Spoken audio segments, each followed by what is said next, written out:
Will come to order. The pledge will be led by Mikhail Landgraf, Elizabeth Pierce, grandchildren of Representative Landgraf, from Vanguard Charter School, K through 12, Colorado Springs.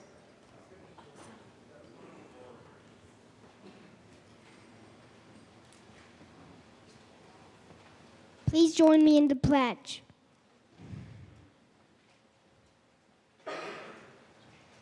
I pledge allegiance to the flag of the United States of America and to the republic for which it stands, one nation under God, indivisible, with liberty and justice for all.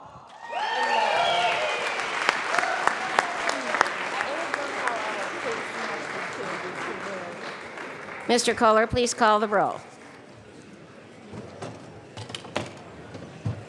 Representatives Arndt. Becker J. excused. Becker K. Brown. Buck. Buckner.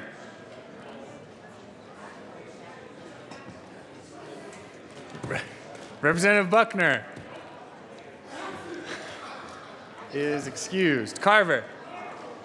Conti. Corum. Court. Danielson. Del Grosso. Dorr. Representative Dorr is excused. Duran. Esgar. Everett. Fields. Foote. Garnett. Janal. Hamner. Humphrey. Joshi. Kagan. Klingenschmidt. Kraft-Tharp. Landgraf. Lawrence. Representative Lawrence is... Representative Lawrence excused. Oh, no, she is present. Lebsock. Lee. Leonard. Lontine. Lundeen. Good morning. Good morning. McCann. Melton. Mitch Bush. Moreno. Just a second here. There you go. Barrow. Thanks. Neville. Nordberg. Pabon.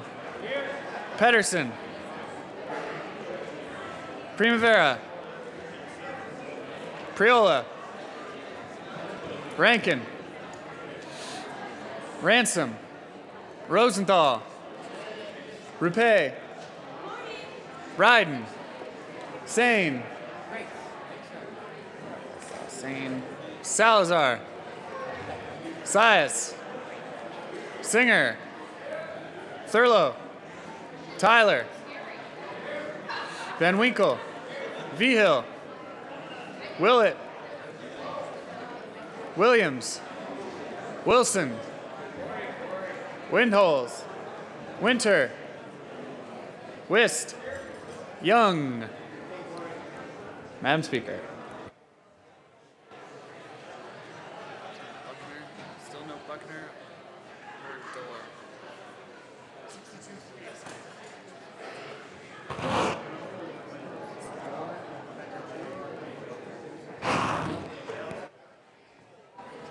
With 62 present, 3 excused, a quorum is present. Representative Rupe. Thank you, Madam Speaker. I move that the reading of the Journal of Tuesday, March 22nd be dispensed with and that it be approved as corrected by the Chief Clerk. You have heard the motion that the journal be adopted as corrected by the Chief Clerk. All those in favor say aye. Aye. Opposed, no. Motion carries. Announcements and introductions. Representative Williams. Thank you, Madam Speaker. And Representative, members. Please excuse me, Representative Williams. I think we need to get some more order. We are now in announcements and introductions. Please place your attention to the well.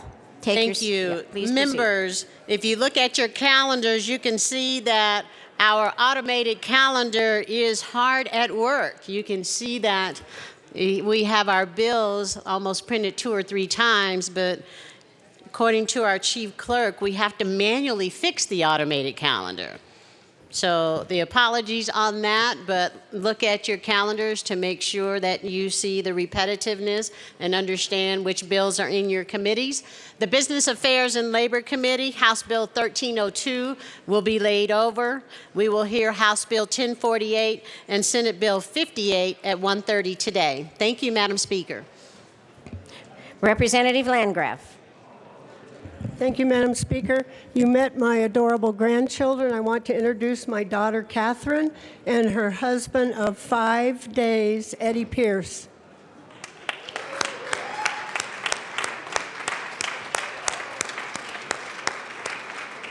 Representative Court. Thank you, Madam Speaker. Finance Committee and interested parties, heads up. We will be hearing the Marijuana Sunset Bill 1261 today upon adjournment, plus the other 2 that were already on our calendar. So we've got to get it done. Sorry for the last minute information, but we're going to plow ahead and get this stuff done before budget week. So anyone who's interested, House Bill 1261 in finance upon adjournment. Thank you. Representative Winholtz. Thank you, Madam Speaker. Yesterday, because it was a snow day, we weren't here to greet the Independent Higher Education of Colorado. That group consists of the University of Denver, Colorado College, and Regis University, which is my alma mater. And so if just take a second and give recognitions to that fine group. Thank you. Representative McCann. Thank you, Madam Speaker. Members of Health Insurance and Environment, this afternoon we are going to be meeting in the Supreme Court chambers instead of room 107. So we'll see you there at 1:30. Representative Salazar. Thank you, Madam Speaker. Members, tomorrow, 12 o'clock noon, Grand Entry March Powwow, lasting from Friday until Sunday. Hope to see you there. Representative Kagan. Thank you, Madam Speaker. Just a change of order of bills in the House Judiciary Committee this afternoon. House Bill 1311, Salazar, Procedures when Orders Require Monetary Payments, will be heard second after 1309. 1311 will be heard second in committee this afternoon. Further announcements. Representative Lundeen. I got it right, didn't I? Thank you, Madam Speaker. I would ask that Representative Leonard and Representative Zayas join me here in the well. Oh, goodness.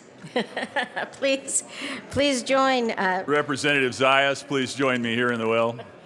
So, Madam Speaker, with the assistance of Chief Clerk Edens and the permission which has been sought from Minority Leader Del Grosso and Majority Leader Duran, we have prepared a resolution, the Lundeen, Lang, and Leonard resolution. I ask with your permission, Madam Speaker, that it be read at length. So I suppose I deserve this, and please proceed. Whereas activities in the Colorado House of Representatives may sometimes properly be described as hurly-burly. And whereas, except on rare occasions during third reading of bills, the mercurial movements of representatives gliding about the House chambers renders the tracking of each and every member certifiably challenging. And whereas certain lanky legislators, in fulfillment of their constitutionally created capacities, dash from desk to desk, crossing paths and confounding clear identification. And whereas the alliterative nature of Lundeen, Lang, and Leonard is comforting to the tongue and charming to the ear. And whereas certain middle-aged Republican male legislators of the 70th General Assembly, taller than 6 feet and weighing, give or take, 180 pounds, all look the same anyway. Now, therefore, be it resolved, the Colorado House of Representatives, in support of legislator identification, does hereby receive as a gift and provide for use in perpetuity by the Speaker of the Colorado House of Representatives of the 70th General Assembly, Dickie Lee Hollinghorse, this less than life-sized, personally autographed photograph bearing the likenesses of Representatives Lundeen, Zayas, and Leonard.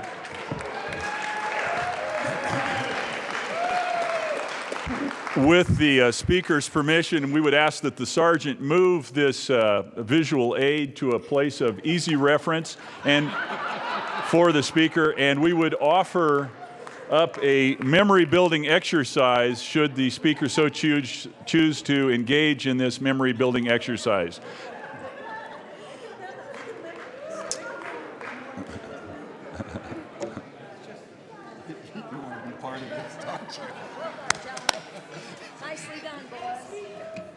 And this is a resolution numbered what? This resolution is numbered LLL for Lundeen, Lang, and Leonard. So the resolution LLL is properly on the floor. Any discussion?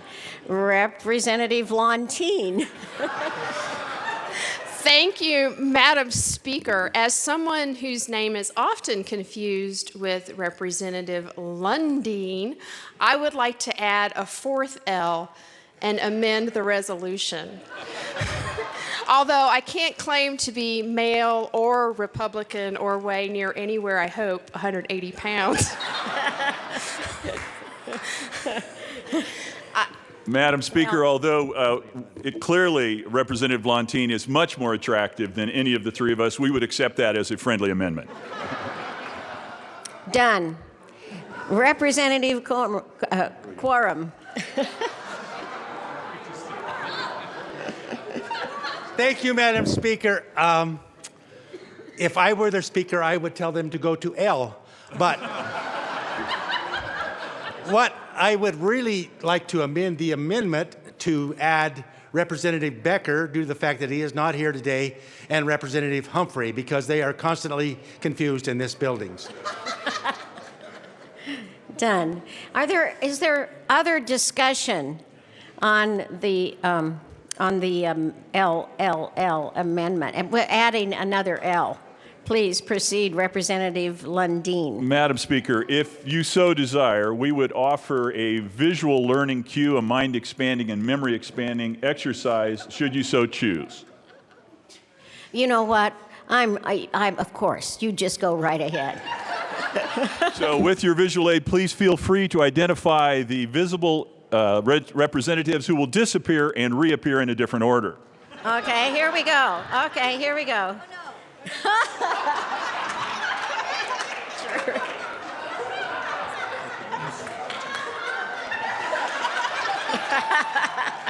Okay, here we go. I think I've got it. Representative Sias, Representative Leonard, Representative Lundeen. You see? Thank you very much, Madam Speaker. Oh, I did it wrong.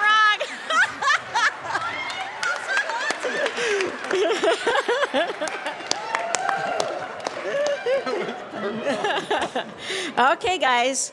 I will keep working at this, and I promise I will get better, and I'm going to put the picture right down here, and we'll make it work. And I'm not going to take a vote for that. The laughs will account for the passage, and it's passed. Are there further announcements and introductions that I can stand? Representative, okay, the speaker has one, and I'll see if I can get the names right. For Transportation and Energy today only, Representative Brown will replace Representative Jay Becker. So the next order of business, Mr. Speaker Pro Tem, Representative Pabon. Thank you, Madam Speaker, and it has been a good morning to joke and have fun and experience what the House of Representatives is like, and I hope that's a clue in for all of the guests who are here for HD4 Day. We have several constituents from House District 4 who are visiting, and amongst them is a very, very special guest who I'd like to take an opportunity to recognize and give tribute to on behalf of the people of Colorado and the House of Representatives. This is a woman who needs no introduction. In fact, when she came into the chamber, many of you members already knew who she was because you've worked with her, because you've organized with her, because you've lived with her, because she's been on the opposite side of you. And this is a woman who, again, needs no introduction, but I'm going to recognize now, and if I could just have everyone's attention as I read this tribute to, again, this wonderful woman. The state of Colorado, the House of Representatives, convened in the 70th General Assembly, hereby extends sincere commendations to Shirley Schley, a resident of Northwest Denver for 50 years. Shirley Schley has always worked tirelessly on behalf of the people in her community and across the entire state. Her passionate advocacy has had a positive impact in a variety of ways, including the maintenance of pristine views across the city and the protection of residential parking spots, as well as the zoning issues in Northwest Denver and many, many more community projects. Her volunteerism has set a wonderful example for citizens across Colorado. The members of the Colorado House of Representatives are proud to recognize and thank Shirley Schley for her lifelong compassion and dedication to her community. On request of Speaker Pro Tempore Daniel R. Pabon, given this 24th day of March 2016, State Capitol Denver, sign Dickie Lee Hollinghorse, Speaker of the House of Representatives. On behalf of the people of Colorado, let's give Shirley Schley, who's standing next to Representative Rosenthal, our commendation and our tribute.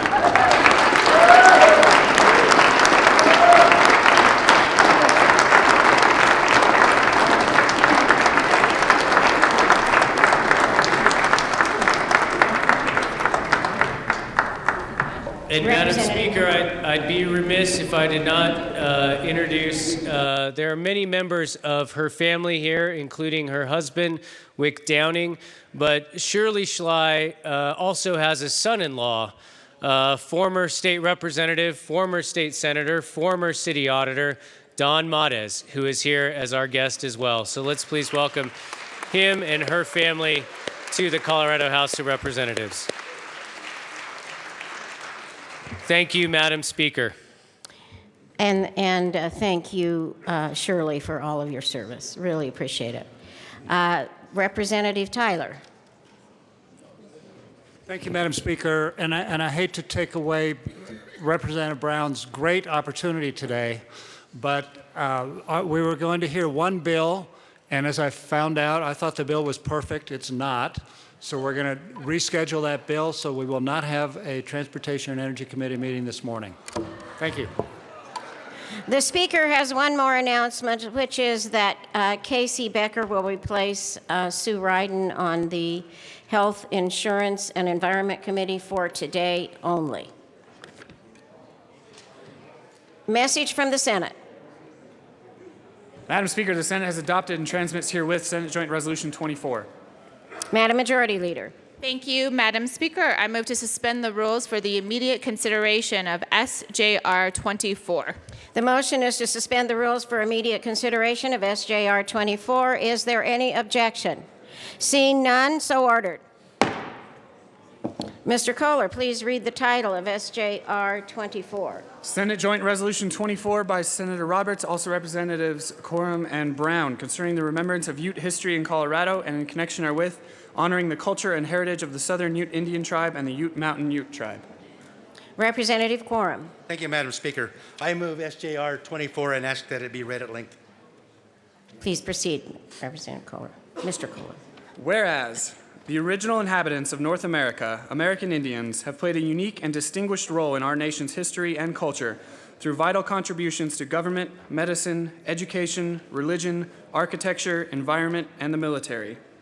And whereas the Ute tribes are a confederation of 7 bands, Moache, Capote, Mimanuche, Tebwach, White River, Yampa, and Uinta bands that make up 3 tribal nations today.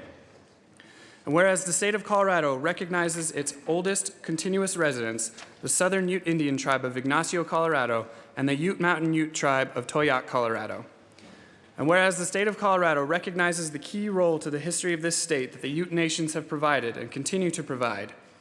And whereas the state of Colorado continues to support the 2 Colorado Ute tribes in their own efforts to increase public safety, education, healthcare, and economic development on their reservations while strengthening our state and tribal government-to-government relationship. And whereas the Ute Tribes, History Colorado Center, and the Colorado Commission of Indian Affairs established a precedent-setting state burial protocol that addresses the cultural sensitivities and awareness when dealing with Native American human remains. And whereas today the Ute Mountain Ute Tribe and the Southern Ute Indian Tribe are the largest employers of both Montezuma, La Plata, and Archuleta counties, along with holdings on the eastern slope of Colorado and throughout the nation. And whereas the state of Colorado honors the contributions and sovereignty of both the Ute Mountain Ute Tribe and the Southern Ute Indian Tribe and encourages its citizens to actively seek knowledge about the history and heritage of the Ute people in this state, past, present, and future. Now therefore be it resolved by the Senate of the 70th General Assembly of the state of Colorado, the House of Representatives concurring herein, that we, the members of the General Assembly, celebrate and honor the rich and storied heritage of the Southern Ute Indian Tribe and Ute Mountain Ute Tribe, who have called Colorado and its neighboring states home since time immemorial, and that we endeavor to maintain strong, respectful relations between Colorado's state and local governments and the sovereign Indian nations with whom we share this state. Representative Coram. Thank you, Madam Speaker. Mr. Kohler, you did an excellent job for not being a resident of Southwest Colorado. Members, it is truly an honor to stand before you with this resolution. It is one of the greatest things in my life to get to know my friends from the Ute Mountain Tribe. We were neighbors on Blue Mesa. They have a large ranch on Blue Mesa, and we were neighbors running cattle. And I got to tell you, you could not ask for better friends and better neighbors than the Ute Mountain Tribe. They're wonderful people. With the permission of the Speaker, I would like to introduce the elected members of the Tribal Council. Representative Coram, as soon as we act on the resolution, Okay. we will be open for All introductions. right, thank you. Representative Brown. Thank you, Madam Speaker.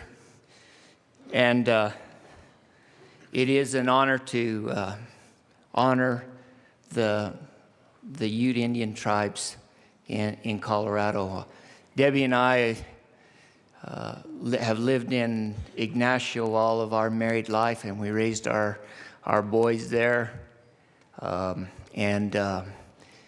It's really been a good experience for all of us to live with and among the Southern Ute Tribe. And then we've had a lot of dealings and bought hay and different things from the Ute Mountain Tribe over at Toyac. And those are the ones, they are the ones that are here with us in the House this morning. And the Southern Ute representatives are over in the Senate. But of course, the history of the Ute tribe here in Colorado is deep and long, and it is a great honor to honor them today. Thank you, Madam Speaker. Further discussion on SJR 24. Representative Coram. Thank you. You know, among friends, you also have disappointments. And I must tell you, I was a little disappointed this year. For several years now, the Ute Mountain Tribe has been in the top 3 in the nation in corn yield production. They did not make it this year. So I'm going to try to get you guys out there and get that up to the top 3, because you think about Southwest Colorado and you think about corn production. That's amazing, because they do a wonderful job. They're hard workers. They know what they're doing. And they've probably been raising corn longer than any of us others. Is there further discussion on SJR 24? Representative Willett. Thank you, Madam Speaker. My district 54 includes Delta and Debec and other areas such as the Tabwatch Basin, the Uncompahgre Plateau. In Delta, there is the Ute Council tree, which is a giant cottonwood tree you should all visit. It's where trappers and traders and the Native Americans came together in peace and did trade. And there's Fort Uncompahgre recreation in Delta. I've had the pleasure of working with Ernest House and Terrence Knight on issues of access to public lands and some of the antiquities and burial sites. So I grew up with a great respect and a lot of education of the peaceful Utes and the wonderful people that they are. And I appreciate the opportunity to continue working with them on legislative matters. And I just join in this resolution wholeheartedly. Thank you. Representative Mitch Bush. Thank you, Madam Speaker. Thank you, representatives, for bringing forth this resolution. I stand in strong support. As I think all of you know, I represent Routt County, which is the Yampa River Valley. Yampa is, of course, a Ute word. That Ute Nation is now located in Utah. But nonetheless, I highly respect all the Ute Nations, and I look forward to continued partnership with all of you. Thank you. Is there further discussion on SJR 24? Seeing none, is there objection to a voice vote on SJR 24? Seeing no objection, all those in favor, please say aye. Aye. Opposed, no. SJR 24 is adopted. Representative Quorum. Thank you, Madam Speaker. I would move that the current roll call be added as co-sponsors. The motion is the current roll call be added as co-sponsors. Is there any objection? Seeing none, so ordered. Representative Quorum, please proceed with some good announcements here. Thank you, Madam Speaker. Before I proceed with the announcements, I would just like everyone in the House to come and visit Southwest Colorado. Representative Willard mentioned the Ute Council tree, but we also have the Ute Indian Museum in Montrose, which is going under a major expansion right now, and it is truly the pride of our area. Also, you know, you go on down south, you visit Mesa Verde, and go onto the reservations and visit with the people and get to know them, because you will truly be impressed. With that, I would like to introduce Vice Chairman Juanita Plentyholz, Councilwoman Regina Lopez-Whiteskunk, Councilwoman Deanne Wall, Councilman Malcolm Lehigh, Councilwoman Priscilla Blackhawk-Rentz, Councilwoman Marissa Box.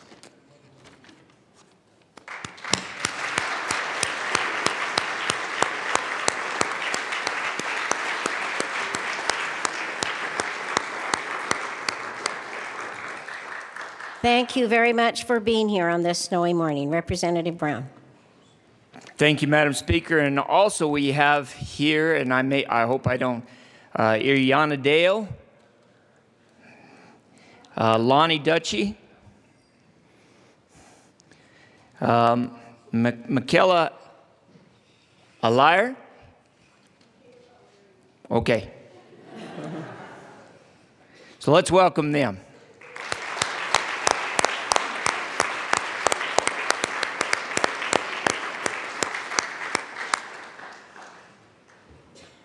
The next order of business is third reading of bills, final passage.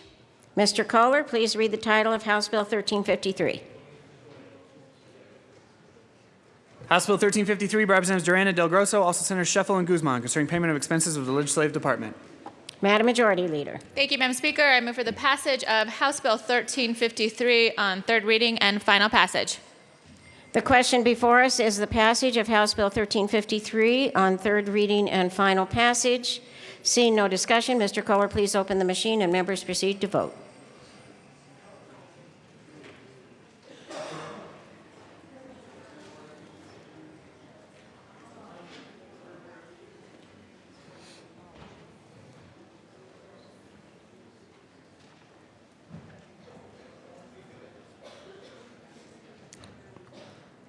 Close the machine. With 62 ayes, 1 no, and 2 excused, House Bill 1353 is passed. Mr. Kohler, please read the title. Oh, co-sponsors? You want to co-sponsor your salaries here?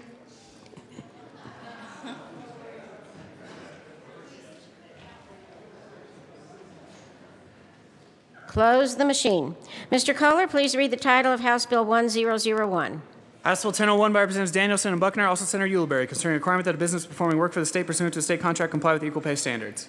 Madam Majority Leader. Thank you, Madam Speaker. I move for the passage of House Bill 1001 on third reading and final passage. The question is the passage of House Bill 1001 on third reading and final passage.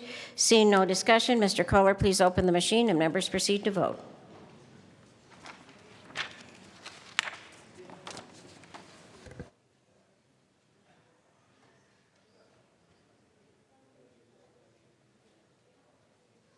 Close the machine. With 34 ayes, 29 noes, and 2 excused, House Bill 1001 is passed. Co-sponsors. Close the machine. The next order of business is second reading of bills. Representative Casey Becker.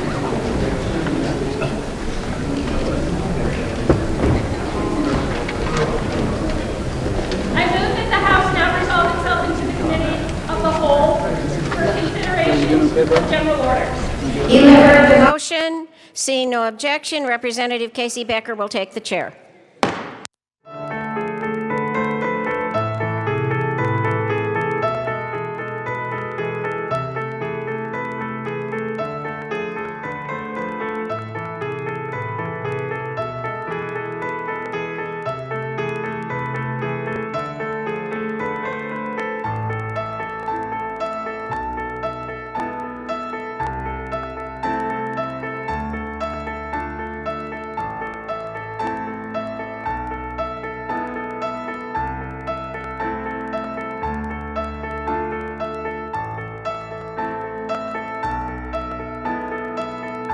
The committee will come to order. With your unanimous consent, the bills will be read by title unless there is a request for reading a bill at length. Committee amendments will not be read unless requested, as they are printed and in your bill folders. Floor amendments will be shown on the screen and not read unless requested.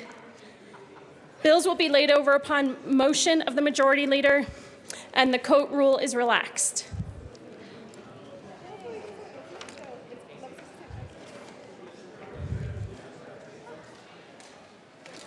Madam Majority Leader. Thank you, Madam Chair. I move to proceed out of order for the immediate consideration of House Bill 1166 by Representative Pedersen and Representative Winter. Are there any objections? Seeing none, the committee will proceed out of order for the consideration of House Bill 1166. Mr. Kohler, please read the title of House Bill 1166. House Bill 1166 by Representatives Pedersen and Winter, also Senator Donovan, concerning making it unfair employment practice for an employer to seek salary history about an applicant for employment. Representative Winter. Thank you, Madam Chair. I move House Bill 1166, and I move the committee report from the Business and Labor Committee. To the Business and Labor Committee report. Representative Pedersen. Thank you, Madam Chair. We brought an amendment that was just to clarify that if you can ask a person's previous salary history if you post a salary range for the position. And I ask for your support. Is there any further discussion on the adoption of the Business and Labor Committee report? Seeing none, the question before us is the adoption of the Business and Labor Committee report. Representative Tyler. Thank you, Madam Chair. And I must say, as a former small business owner, this is something that I used a fair amount to, what kind of salary level people were looking for. It's a good bit of information, but putting this range in here, I think makes a lot of sense and makes me a lot more supportive of the bill. I like this bill at this point, and I think about the hiring practices that I did, and that was good information, but when you go back and you think about it, it wasn't all that necessary. And this putting ranges in there, which is what you would do in an advertisement a lot of times anyway, is a really sensible idea. I absolutely support this amendment and support the bill underlying bill. Is there any further discussion on the Business and Labor Committee report? Seeing none, the question before us is the adoption of the Business and Labor Committee report. Those in favor say aye. Aye. Those opposed say no. The Business and Labor Committee report passes. Representative Pedersen. Thank you, Madam Chair. To the bill, we I know we talked about these statistics a lot, but I think that they are significant enough that they need to be repeated. In 1944, the first Equal Pay Bill was introduced into Congress, and it wasn't until 1963 that the Equal Pay Act outlining pay discrimination based on sex became federal law. So you might ask, why do we need these bills? We've passed bills at the state level, at the federal level. Why are we bringing this bill? But unfortunately, despite policies outlining pay discrimination, women still only make 79 cents for every dollar a man earns. Over the past 10 years, the reductions have even slowed down and aren't projected to close until 2059, which means I will be 77 years old. And the statistics in Colorado are even worse. Women in Colorado are being paid even less than the national average, only 77.9 cents for every dollar earned by a man. And unfortunately, this gap is even greater for women of color. African American women earn only 65.5 cents, and Latinas just 53.8 cents for every dollar earned by white men. If Colorado earned the same as men with comparable skills and an education, the poverty rate for all working women would be cut in half, and the state economy would grow by an additional $9.2 billion per year. There are many things that contribute to the wage gap, but this is a very important first step to stopping some of the systematic problems that are perpetuating these inequities. This is not only important for women, but it's also important for the millennials who started their careers during the Great Recession, and also the people who, during that recession, were underemployed and unemployed. Representative Winter. Thank you, Madam Chair. I want to talk about what this bill does precisely. This ensures that women, people of color, millennials that came into the economy in a bad time get fair pay from the start when they start a new job. It simply prevents employers from perpetuating unfair wage differentials by requiring salary decisions to be made based on qualifications, experience, expertise, rather than prior salaries. This helps empower women, people of color during the salary negotiation. What this bill does not do is inhibit salary negotiations. It does not prevent third-party firms and headhunters from obtaining this, and it does not change what employers offer or budget for the positions. This bill is important because persistent earnings inequality for women translate into a lifetime of lower earnings. Over the course of a 35-year career, a woman with a college degree will make an average of $1.2 million less than a man with a similar degree. It's good for the economy, it's good for women, it's good for young people, it's good for people of color, and I urge and I vote. Is there any further discussion on House Bill Representative Thurlow? Thank you, Madam Chair. Thank you, Representatives Pedersen and Winter, for bringing this very important bill. I rise in opposition to the bill, but I also don't want to be in opposition to everything, so I want to rise in support of trees. Ladies, members, we cut down millions of trees every year in this country to make paper. I used to be in the printing business. I've told you that before. Representative Thurlow, to the bill. I've mathematically calculated how many trees this bill will cause us to cut down. 15 every year, because we will have to print this in all those law books that you see back behind us and that we all have in our offices. What I submit is that the bill does nothing. It creates a political statement, which I think most of us would agree that we would like to have equal wages and equal pay for equal work in our country and in our state. But the bill does absolutely nothing to achieve that goal. The bill makes a political statement, and then in its amended form, it says that you won't have to give your wage history unless the employer gives you a range of what the job pays, and that range could be from $1 to $1 million a year. So what I suggest is we are passing a bill that does nothing but make a political statement. We shouldn't do that. That's not what our constituents elected us to do. We should vote no on this bill. Thank you. Representative Rupe. Thank you, Madam Chair. Thank you, members, representatives, for bringing the bill. I was wondering, Does this bill contemplate, I apologize, I wasn't at the committee hearing. Does this bill contemplate companies that hire staff in many other states as part of its language? Thank you. Is there any further discussion? Representative Wist. Thank you, Madam Chair. Let me just say that I have 3 daughters, and I have complete confidence in each of them to advocate for themselves. And while I support the goal of equal pay and to the sponsors of the bill, I think the goal is appropriate. I think the goal is a good one for us to have. But I think what we have to recognize is that this bill, in its present condition, does nothing. All an employer has to do is to provide information regarding a salary range, and then essentially the bill permits an employer to ask the very questions that the bill is seeking to prevent.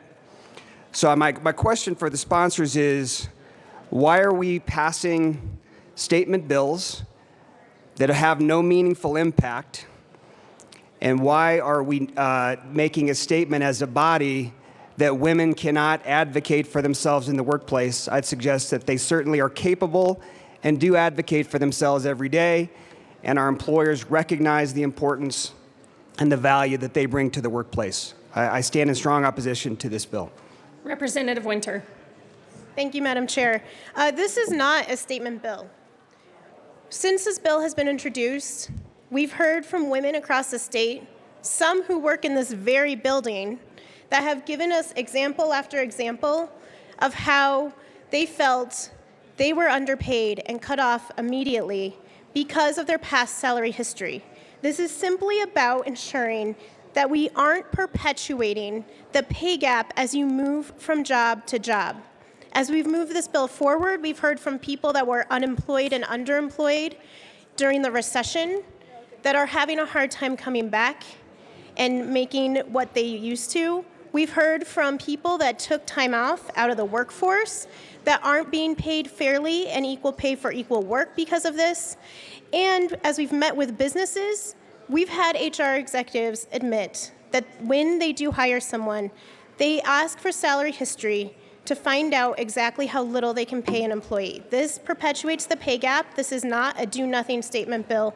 This will have an impact on the salaries of women, people of color, and millennials. Representative Navarro. Thank you. So I have a question for the sponsors. How is this bill going to cut poverty in half?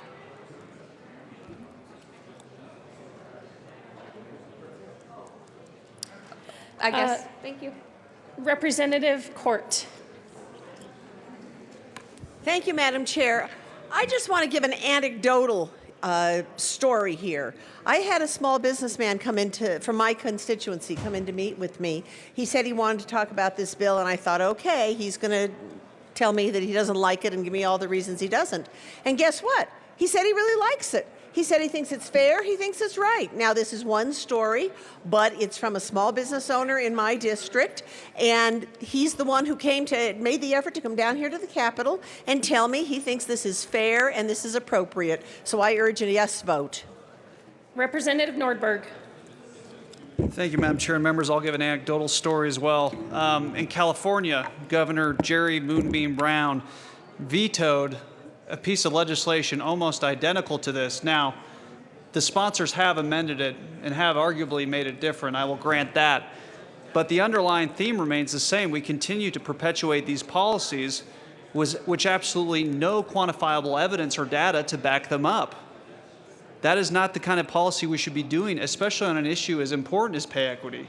If we're committed to doing this, let's actually do something. This bill does absolutely nothing, and we keep doing so, and we keep giving a false representation to the public that we are doing something. I would ask for a no vote. Representative Pedersen.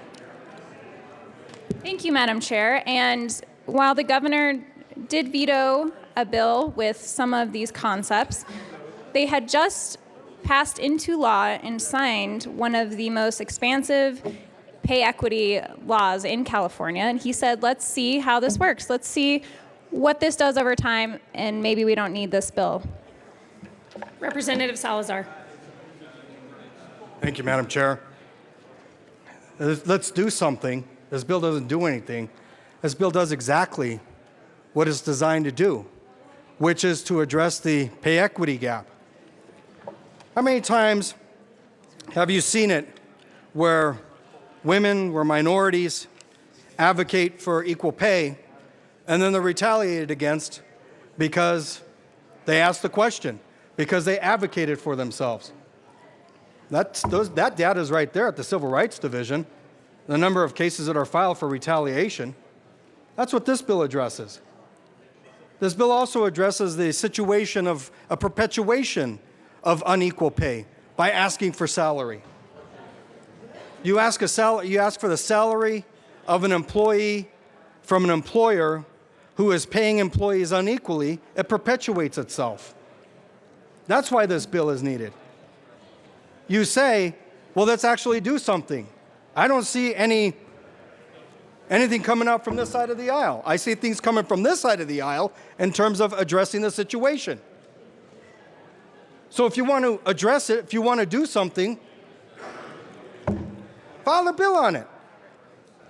Until then, we know what cogs in the machinery need to be fixed in order to address equal pay. And this is one of them. That's why it's considered a discriminatory and unfair employment practice in this bill. I don't know how many cases I investigated when I was a civil rights investigator on equal pay. Substantial number. I can't even remember anymore. It was a substantial number. But in that substantial number, there were even more cases of retaliation. And those were the claims that were proven. Because a woman tried to advocate for herself. A Latino tried to advocate for themselves. And the employer didn't like that. And then turned around and retaliated against them. This particular bill here avoids the situation altogether. Yeah, it is to the bill. Because it avoids the situation altogether. It avoids the situation where the employer is asking for the wage, the last wage of that female employee, of that Latino employee.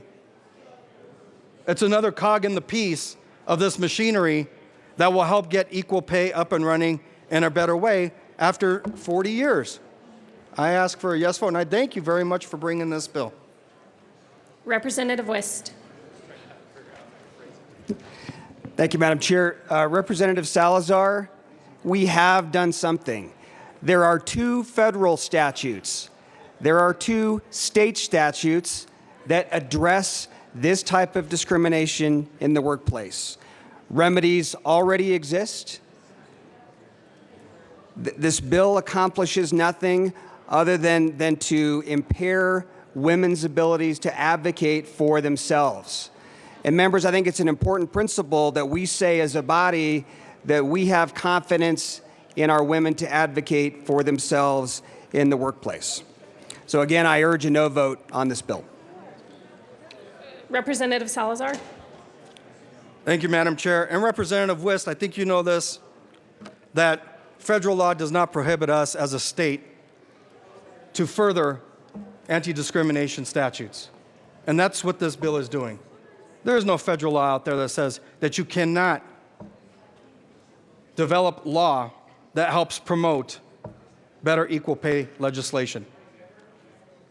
This here is something that we can do by inherent sovereign state authority.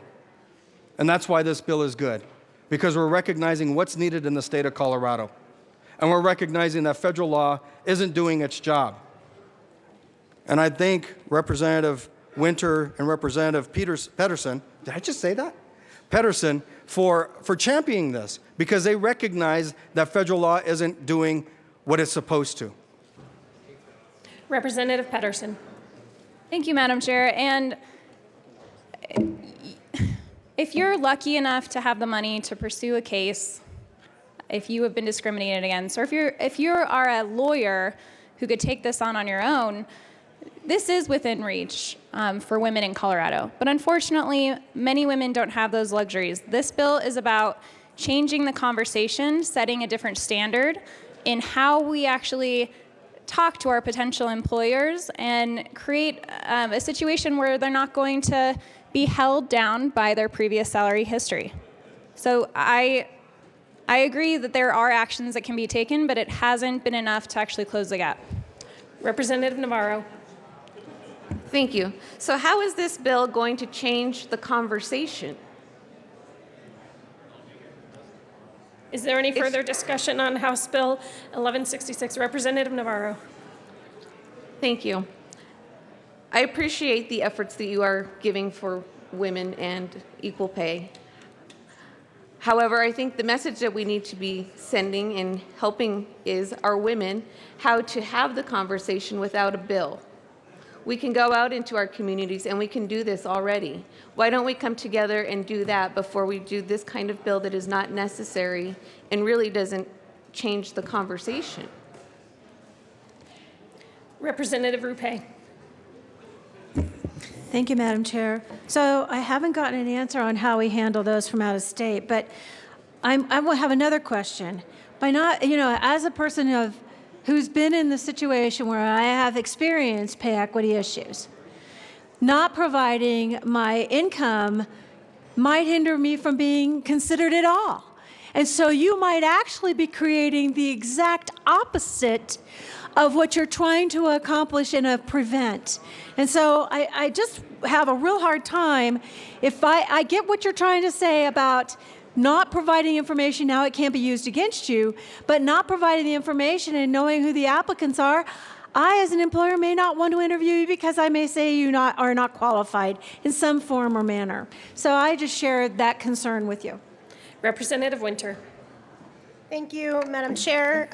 Briefly to some questions that have been asked. One, we have employment laws in this state that vary from state to state. We have different levels of minimum wage than other states, and these companies have figured out how to operate in different areas. To the question about poverty, we never said this would cut poverty in half. We merely said that this is one step in closing the pay gap. If the pay gap were closed completely, then what would happen is the poverty gap of women would be cut in half. We never said this is the one bill, the one solution, but this is an incredibly important step towards achieving pay equity. And to the last question, an employee seeking a job can offer their salary history voluntarily, and the employer is not held accountable for that. Very clearly states that in the bill. This does not take away salary negotiations from employers. This just ensures that if there is a pay gap, it is not perpetuated your entire life. That is all it does. There are still salary negotiations. We simply believe that you should be hired and your salary negotiations should be based on your experience, your background, and your qualifications. Representative Rupe. Thank you, Madam Chair. Thank you for that explanation, but I still would maintain and you play poker or you play any kind of negotiation, if you don't say anything, it prompts the other person to say something. And so now an employer can just hesitate to even ask anything and say, well, I need a little more information like your salary history. And even just the hint, is that what you're saying?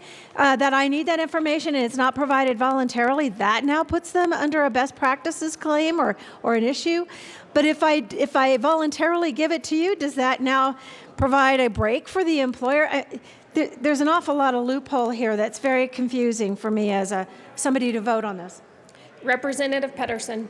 Thank you, Madam Chair. This is specifically about the conversation between the employer and the potential employee. So you can actually, if it helps you, to talk about how well you were paid at your previous job and set that standard. But this doesn't set the bar to be held down if you have been underpaid in the past, which unfortunately women are likely to have been underpaid. So this really just changes the conversation. You cannot ask that if this bill were to pass from an employer to a potential employee, but you can voluntarily talk about what you previously made. Representative Rupe. Thank you, Madam Chair. So as a best practice, it's not the same as an unfair employment practice. and one has a higher burden on the employer as opposed to just a best practice, which is a traditional, within industries, if you will, practice that everyone adheres to, and it isn't legislated into law or something like that. Whereas an unfair employment practice is much more severe, much more serious, and has some other consequences. And so we are now mixing terms in this legislation, and I think this sends a very unclear, confusing message to employers. Representative Pedersen. Thank you, Madam Chair. This is an unfair employment practice. This should go in statute where we have delegated it in this bill.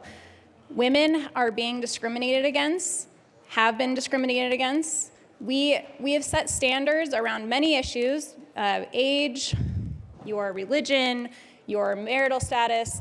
There are things that you can't talk about when you are looking at hiring employees. We are adding an additional piece here that addresses the ways in which women have been discriminated against. Let's not talk about our salary history. Let's talk about our qualifications and our salary requirements. Representative West. Thank you, Madam Chair. Representative Winter, you asked us why we asked the question about claims that the bill would accomplish a reduction in the poverty rate. It's right in the bill on page 2, beginning at line 27, and I quote, "Equal pay would mean that the poverty rate for working women would be cut in half, lifting almost 3 million women out of poverty." Let me be very clear. We agree that we should have legislation that helps to prevent pay discrimination. It already exists, members, in 2 federal and 2 state statutes. Protection from pay discrimination exists. Remedies exist. Let's use our existing laws, but let's be clear that we agree with the goal, we just simply don't agree with the means. Representative Lebsack. Thank you, Madam Chair. Members, the reason why this bill is important is because we recognize that historically women have been paid less than men for doing the same job. That's a fact. It's documented. Historically, when women and men do the same jobs, have the same job title, men have been paid more than women. That's part of the purpose of the bill, and it kind of speaks for itself. So if women have historically been discriminated against and paid less than their men counterparts in the workplace, then why would we require that be part of the hiring process? The hiring process should be, what has your titles been in the past, which is okay? What responsibilities have you had? How effective in the workplace have you been? What are your qualifications? What type of education do you have? But why would we force a woman who has been discriminated against in the workplace and paid less doing the same job to say what their salary has been? Let's be fair, ladies and gentlemen, and make sure that we are treating all people equally in employment and in the workplace, and make sure that we are being fair with employment. This is a fairly straightforward and common sense bill, and I ask for a yes vote. Representative Wilson. Thank you, Madam Chair. I was Representative Rupay on this bill in the committee, so if you're wondering why I'm up here, they wanted to get someone who looked a lot like Representative Rupay to fill in for, so there wouldn't be any confusion. Representative Wist came clean at the first part of one of his statements up here that he has 3 daughters, and I've got him beat by 25%. I've got 4, and also have 3 granddaughters, one of which is old enough to negotiate in the working world. She's 27. So I want to give you a couple of things that I picked up in this particular committee. The first one was, I listened to hear what the data supported. The statement was made early on that we'll know that it'll take until 2059 for this to even out. I ask a question. How do we know that? Well, that's just kind of what we think it's going to take, because we started back 43 years ago, and look where we are now. Well, 43 years ago, I was young, married with only 2 daughters at that point in time, and I've seen a lot of changes for my daughters in that length of time. The second thing that I noticed, in addition to the data not supporting what was going on, was even some of the witnesses that testified. One of them I remembered specifically said, we started advocacy training for women when we heard about this bill. And I thought, well, that's one good thing about this bill. That got them started on advocacy training. What have they been doing all this time? Since birth, I've been advocating for my daughters and my granddaughters, and they've been pretty aggressive in it. And Representative Salazar was talking about that we have a process in place. If my daughters or granddaughters are discriminated against, there is an avenue to take care of that issue. Now, the third point I'd like to make is you all talk about this, and we get up here and we philosophize and kind of try to figure out what we're going to use as an illustration. Let me illustrate. Last night, in the midst of a snowstorm, I spent an hour with my daughter, who happens to have my youngest granddaughter, I just thought I'd make that connection, who's changing jobs. One of the first things she wanted to clarify was what she made in her prior position. And we talked about that and what it's going to take for her to be able to afford to change positions, and what it's going to take to cover her benefits. If she would not negotiate with her employer right up front on what her salary was prior to, that puts her in a position of weakness, I believe.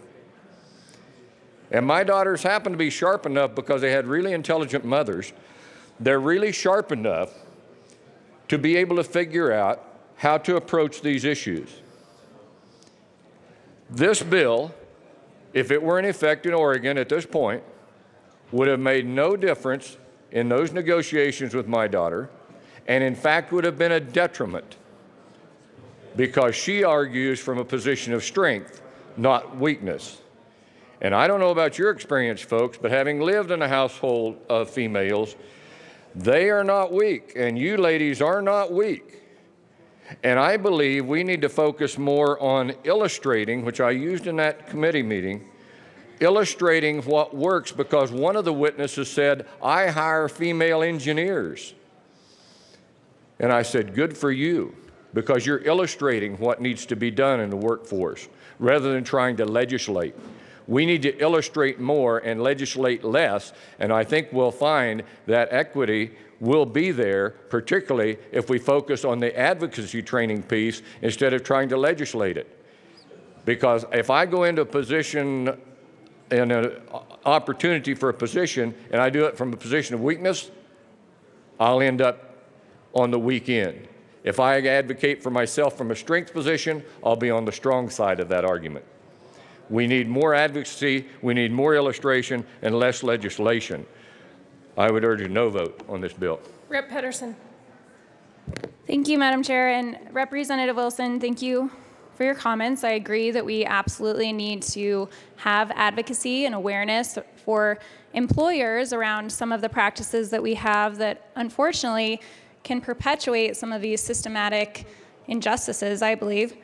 But also, in terms of what your daughter went through, it sounds like that's a salary requirement conversation. That's exactly what we want to happen. We want it to be when you go to an interview and you're talking about what your salary requirements are, what your benefits are, that's all part of the negotiation process. And if you come from a place where you feel like you were paid very well and you really want to make sure that they know what your salary history was, you can absolutely have that conversation. But to me, what you're talking about, that's salary requirements, and that's exactly the conversations we want to be having. Representative Thurlow. Are you, no? Well, Representative Fields. Thank you, Madam Chair. And I can tell you that I'm somewhat frustrated about this conversation about women need to learn how to advocate for themselves. because the women that I know and the women that I represent advocate for themselves every single day. They're advocating for their families. They're advocating for their men. They're advocating for their children in every step of the way. This is not about advocacy. This is about equal pay. That's what this is about. And when you don't have equal pay, it's hard for you to put food on the table. It's hard to make ends meet. And so when you're applying for a job, you're already advocating for yourself because you're applying for a job. And part of that application process should not be about your salary history. It's about what you're capable of doing. It's about your qualifications. It's about your strength. It's about what you're going to bring to that team. So I think we just need to limit the conversation about advocacy. Women know how to advocate for themselves. They learn how to do that at a very early age. So I think we value what we talk about, and I think we should value women as it relates to equal pay for equal work. Representative Thurlow, no? Yeah? Okay. Thank you, Madam Chair. Thank you, members. Just one last time, I agree with Representative Pedersen, Representative Lebsack, and Representative Fields. The employment hiring process is always a negotiation. You come to the table with what you have. The other person comes to the table with what they have. You try to present your organization in the best light and say this is a good job. And the employee tries to present their qualifications in the best light, saying here is what we need. They come in, they talk about their education, they talk about their background, they talk about how they can help the organization. Under the situation right now, if they want to present their past pay credentials as a plus, they can do that. If they don't want to, nobody can make them. That's where we are now. Why change it with this law? Representative Mitch Bush. Thank you, Madam Chair. Those M's, they're kind of tough. I wish every young woman had Jim Wilson as their father. Many young women do not. There are data that go back at least 35 years. As some of you know, I'm a data wonk, and I used to teach economic inequality issues and stratification issues at the undergraduate and graduate level. The data show pretty clearly over time that women on the average, and we've already noted this, earn less than men. That starting salary is critical. But it's not just the starting salary. It is also the kind of job that the young woman may have found available to her at that time. It may be a lower salary job. So you've got two things already, okay? Low salary because of prior discrimination, low salary because of the kinds of jobs that were open at that time.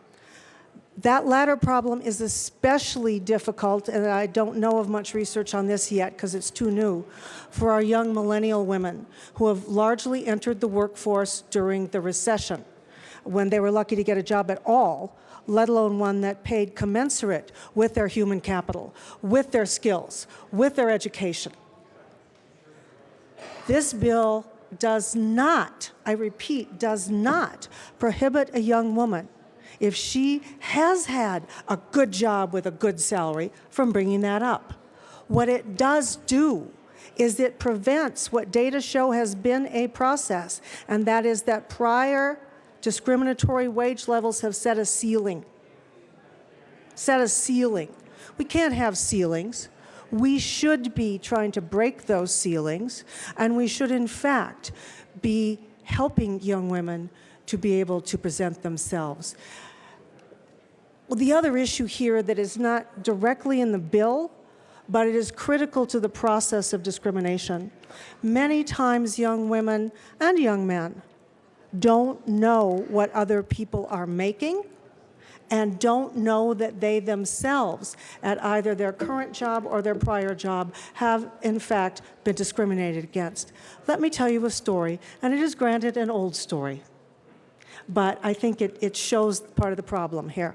There once was a young assistant professor of sociology at the University of Arizona, and she was thrilled that she had gotten this wonderful job, and she thought it was just the best thing ever. She was publishing, she was doing well, and lo and behold, one day mistakenly, mea culpa, she pulled out 2 pay envelopes from her little cubby, okay? Her pay envelope and one of her colleagues. And I shouldn't have read his. I shouldn't have. That would have been the moral thing, to give it back to the clerk. But I did. He made $5,000 a year less than I did. He hadn't published as much as I had. His teaching evaluations were rock bottom. Mine were A+.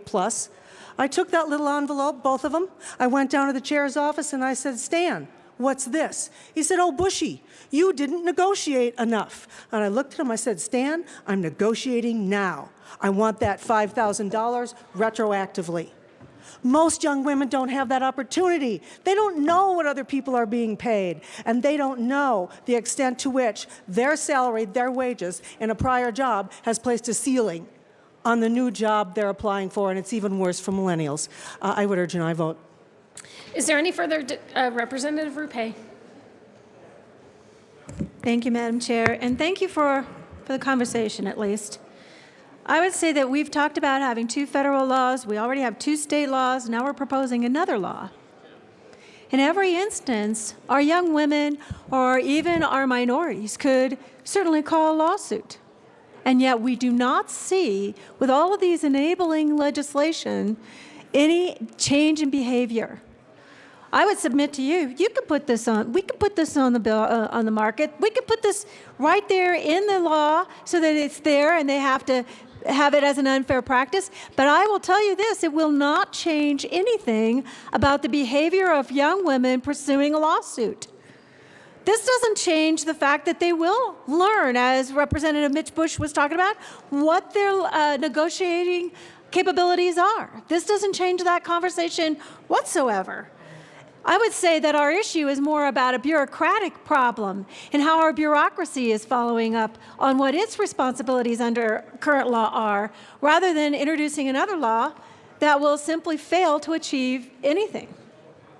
Representative Winter. Thank you, Madam Chair. We do have some equal pay laws on the books, but think about how many laws we pass in this building to help rural Colorado.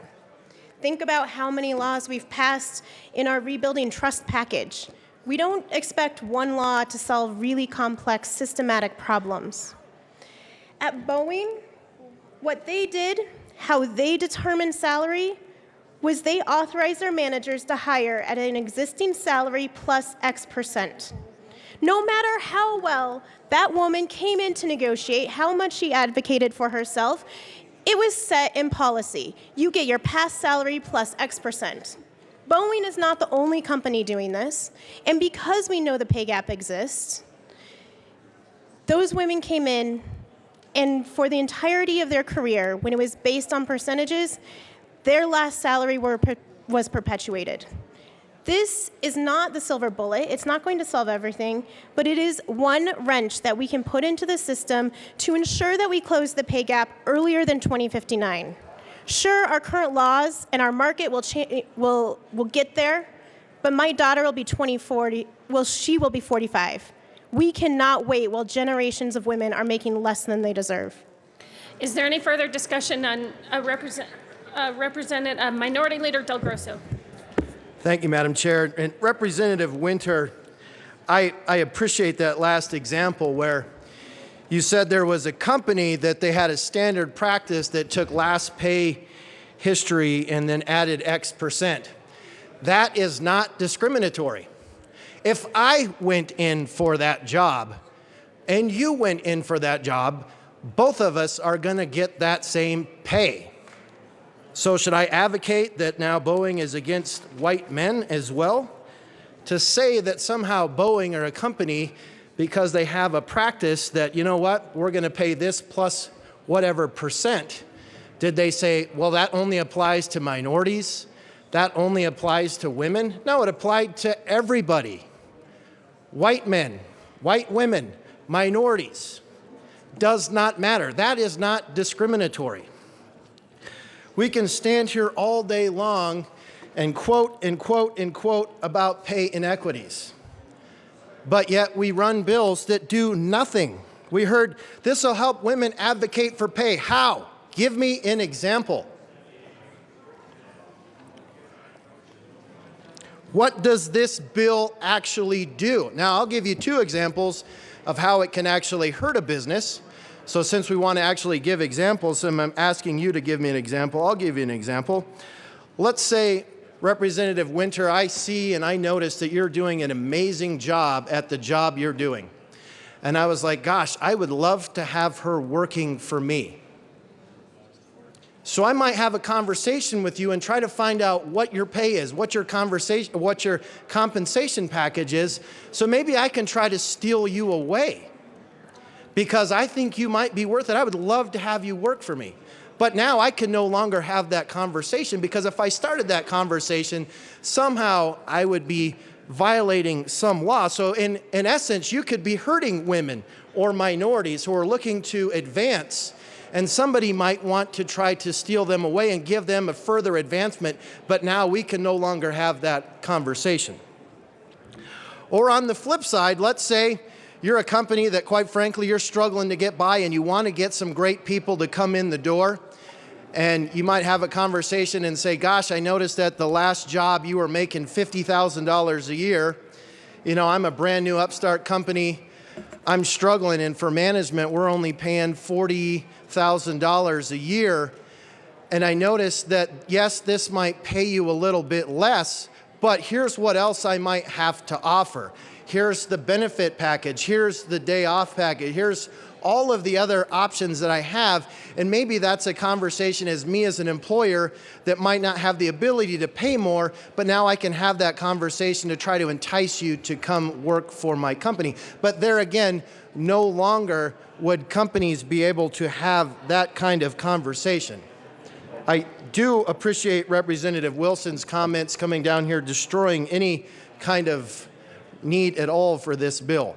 Yes, we can quote all day long the statistics, but just because you quote statistics doesn't mean that your bill does anything. This does nothing to solve that problem, and in many cases could actually hurt the problem. Representative Winter. Thank you, Representative Del Grosso. So when you said that what Boeing was doing was not discriminatory, that is absolutely true, and that is exactly why we need this bill. Because we already have laws that say discrimination based on gender is illegal. However, we know the pay gap still exists. So you said if you came in as a white man and I came in, we were treated to the exact same policy, and that's true. But because the pay gap exists, when I came in to that same job with the same formula, I am much more likely to come in at a lower salary. And as we make our way up through the leadership of the company, because I came in lower at a certain percentage, I will consistently make less than you would. So that is exactly why we need this bill, because the pay gap isn't closing, it's actually slowing down, even though we've outlawed straight discrimination. To your other 2 examples, you asked, I need to have this conversation. I see that you're doing an awesome job, Representative Winter, and I want you to come work for me. You can still ask for salary ranges, just not the exact salary history. I think in both of your examples, you can still negotiate around benefits, packages, days off, salary ranges. This takes away none of that, and I urge an aye vote. Representative Buck. Thank you, Madam Chair. And I have to tell you, when government tries to step in to think that they know what's best and they can correct any wrong, it's the unintended consequences. And I think we keep pushing and pushing on this equal pay and equal whatever. It gets to a point where I'm more concerned that employers are just not going to hire female employees.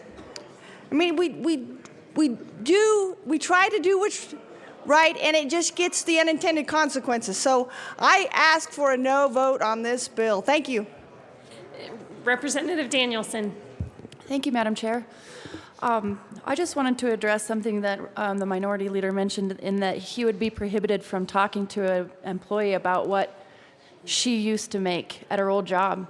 I haven't asked, when I've hired employees for the last, 15 years, I've never asked them what they made at their job. I asked them what their salary requirements were. Let the employee tell you what they need to make, and then have a discussion from there. But to ask the employee what they used to make means that you have a base level to negotiate from instead of what she would like to negotiate from. Ask her what her requirements are. She'll tell you. Is there any further discussion on House Bill 1166? Seeing none, the question before us is the adoption of House Bill 1166 as amended. All those in favor say aye. Aye. All those in favor say no. Oh. The ayes have it. House Bill 1166 is passed.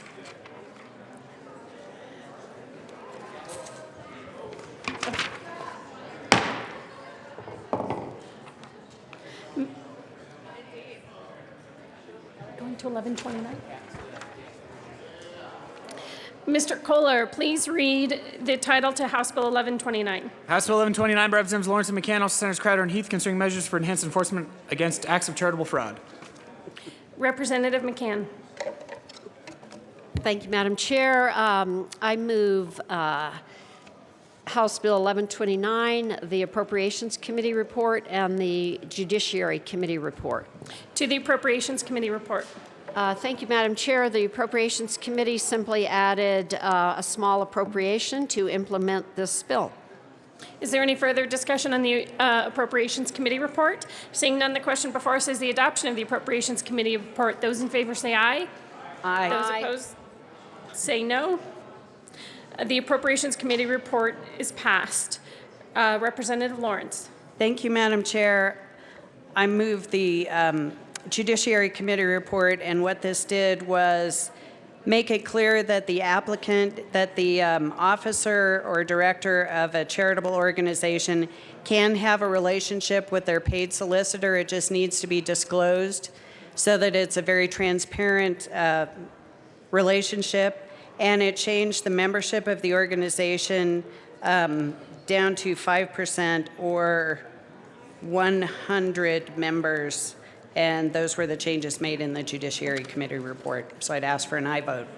Is there any further discussion of the Judiciary Committee report? Seeing none, the question before us is the adoption of the Judiciary Committee report. Those in favor say aye. Aye. Aye. Opposed say no. The Judiciary Committee report passes. To the bill. I'll move the Representative McCann. Thank you, Madam Chair. We do have an amendment that we'd like to propose, L006, so I move Amendment L006. And ask that it be displayed. Thank you. The amendment is properly before us. Please proceed.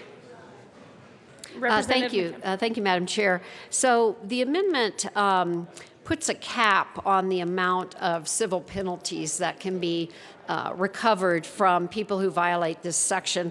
This was as a result of a request of some members who felt that we ought to have a cap. So it's $3 million, and the money will then go into the Attorney General's fund to be distributed to a charity. So the purpose of the bill is to enforce our charitable solicitation fraud laws, and we thought it would be appropriate for the money to then, the fines that the state collects, to then be distributed to a comparable charity for purposes, for charitable purposes. Is there any further discussion on the amendment? Representative Willett. Thank you, Madam Chair. And members, thanks for listening to this. And this amendment is a good amendment, and this is a good bill made better. I was one who was a little concerned about the bill and basically kind of expanding the long arm of the law, if you will. So I really appreciate Representative McCann and Assistant Minority Leader Lawrence working, and the fine ladies at the AG's office working on this amendment. I'm not here to defend the people who would defraud charitable organizations, but sometimes they do have families, and if you have a civil class action, you have a criminal prosecution, and you have an AG prosecution, it could get a little too much. So this caps the damages, and most importantly, instead of the money going to the General Assembly and the government to spend, it goes to a already created fund and it goes to charity. It's a great amendment, makes it a good bill. Thank you. Is there any further discussion of Amendment L006? Seeing none, the question before us is the adoption of Amendment L006 to the bill. All those in favor say aye. Aye. Those opposed say no. The amendment passes. To the bill, Representative McCann. You want to go? Oh, let's have. Representative Lawrence. Thank you, Madam Chair. Members, this just brings us brings a little more teeth to the charitable fraud protection and make sure that those people who are out there soliciting for charities are actually doing what they're telling people. We've had instances around the state where fraud has been perpetrated on donors who think they're giving to a legitimate charity, and this just adds some teeth to those laws and allows us to bring those people who are fraudulently taking money from the generous people of Colorado, allows them to be brought to justice. So I would ask for an aye vote on this. Is there any further discussion of House Bill 1129?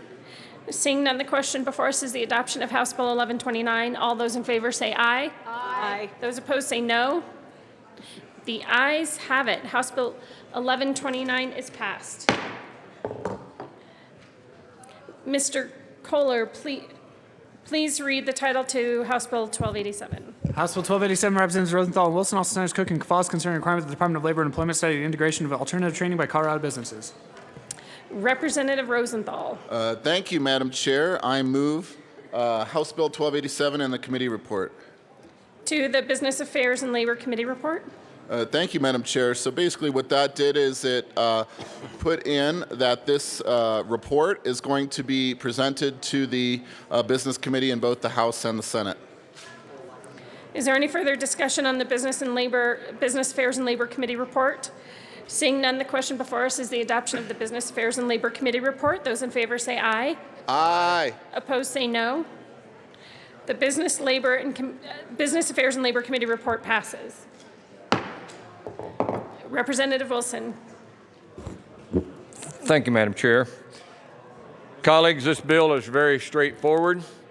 One of the things that Representative Rosenthal and I talked about as we looked at this bill was the fact that we've got a lot of things on apprenticeships and pre-apprenticeships and what we're doing with workforce development, and we really haven't had anyone really focus on what we're doing and where we should be going with this. There are 3 reasons to vote for this bill. Number 1, it requires a study of the barriers to the use of pre-apprenticeship and apprenticeship programs. Wow, what a concept. If you don't know where you're headed, don't be surprised if you end up someplace you didn't intend to be. So we need to be looking at where we're going and what we're trying to do. Number 2, it will make recommendations on how to get there, and it will report to the House and the Senate in addition to the other reporting, as Representative Rosenthal talked about in the committee report. That not only gives us the report, but it gets it to us earlier. The 3rd reason, it will set a direction. We've wandered aimlessly seeking solutions, and this bill for the first time will help us to know where to look. I urge an aye vote. Is there any further discussion on House Bill 1287? Seeing none, the question before us is the passage of House Bill 1287. All those in favor say aye. Aye. Those opposed say no. The ayes have it. House Bill 1287 is passed. Mr. Kohler, please read the title to Senate Bill 125. Senate Bill 125 by Senator Holbert, also Representative Kraft-Tharp, concerning the governance of credit unions in connection with authorizing the appointment of an audit committee in lieu of a supervisory committee and allowing the reasonable compensation of director for her service to the credit union. Representative Kraft-Tharp. Thank you, Madam Chair. I move Senate Bill 16125. There is no committee report. To the bill. Thank you. So Senate Bill 125 simply modernizes Colorado credit union statutes to reflect the current financial services environment and reduce governance redundancy. It does two changes, which are completely voluntary. One, it allows the board to substitute an audit committee for the supervisory committee. And 2, the second change would allow board members to be reasonably compensated for their service. I ask for your support for Senate Bill 125. Is there any further discussion on Senate Bill 125? Seeing none, the question before us is the adoption of Senate Bill 125. All those in favor say aye. Aye. Those opposed say no. The ayes have it. Senate Bill 125 is passed. Thank you. Mr. Kohler, please read the title to House Bill 1268. House Bill 1268, Representative Foote, also Senator Cook, concerning district attorneys' representation in certain hearings arising from interstate supervision compacts. Representative Foote. Thank you, Madam Chair. I move House Bill 1268. To the bill. Thank you, Madam Chair. House Bill 1268 deals with probationers. There are two general categories of probationers: those that were in state at the time of their offense and they remain here and they're under supervision. There's also those that were out of state but have decided to move back to Colorado or move to Colorado because their jobs or family are here. They committed their offense out of state, but they're supervised in state. Currently, it's very clear that the in-state probationers are supervised by probation here, and then if there's a violation, the district attorney for the district represents probation and litigating that particular violation to the court. It's not as clear under statute whether or not out-of-state probationers, when they're going to a violation hearing, can have district attorneys represent the probation department during a violation hearing at court. In short, what this bill does is it clears that up and makes sure that the district attorney for the district can represent the probation department for both out-of-state and in-state probationers, and I ask for an aye vote. Is there any further discussion on House Bill 1268? Seeing none, the question before us is the adoption of House Bill 1268.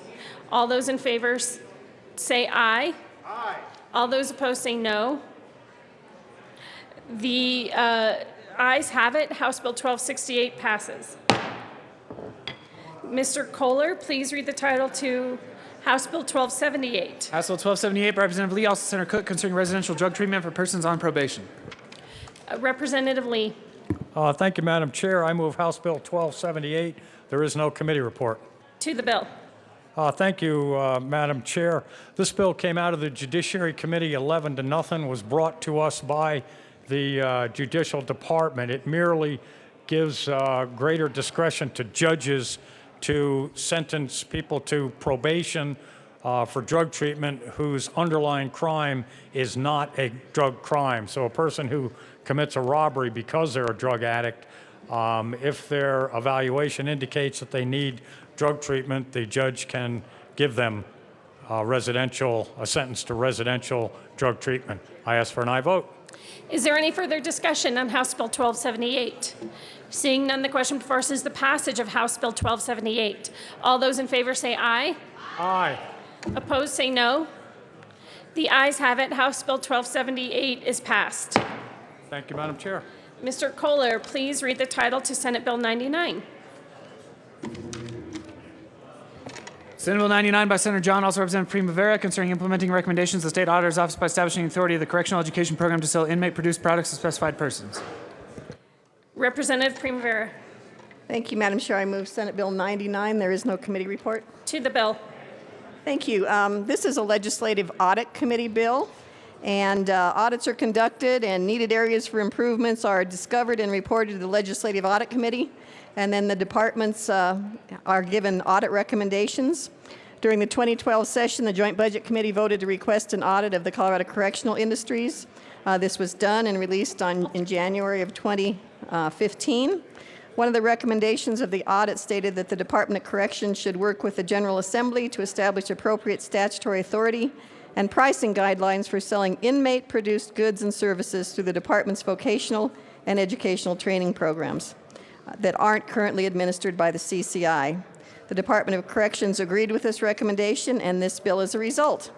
Currently, community colleges have been specifically authorized by statute to sell products and services to students, faculty, staff, and invited guests.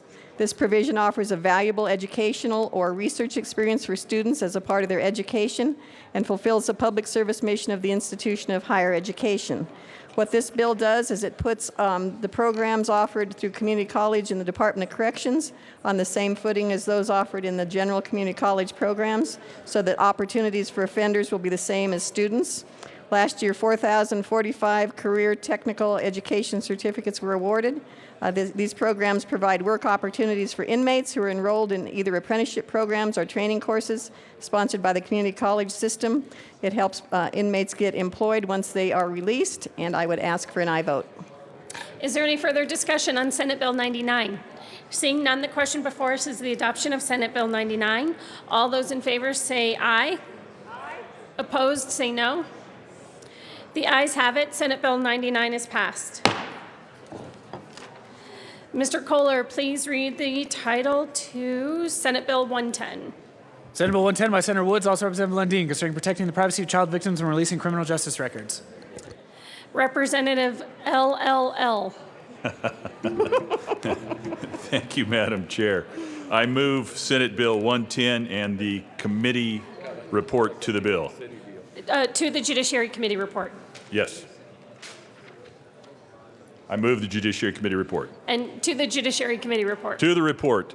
The amendment, an amendment was offered in the committee to make this bill, which is a good bill, even better. Is there any further discussion on the Judiciary Committee report?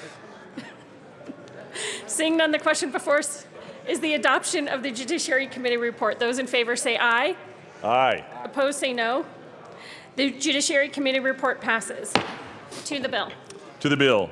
This bill protects the names of children victims in criminal justice records. It gives us an opportunity to prevent further insult to existing injury. Good bill, vote yes.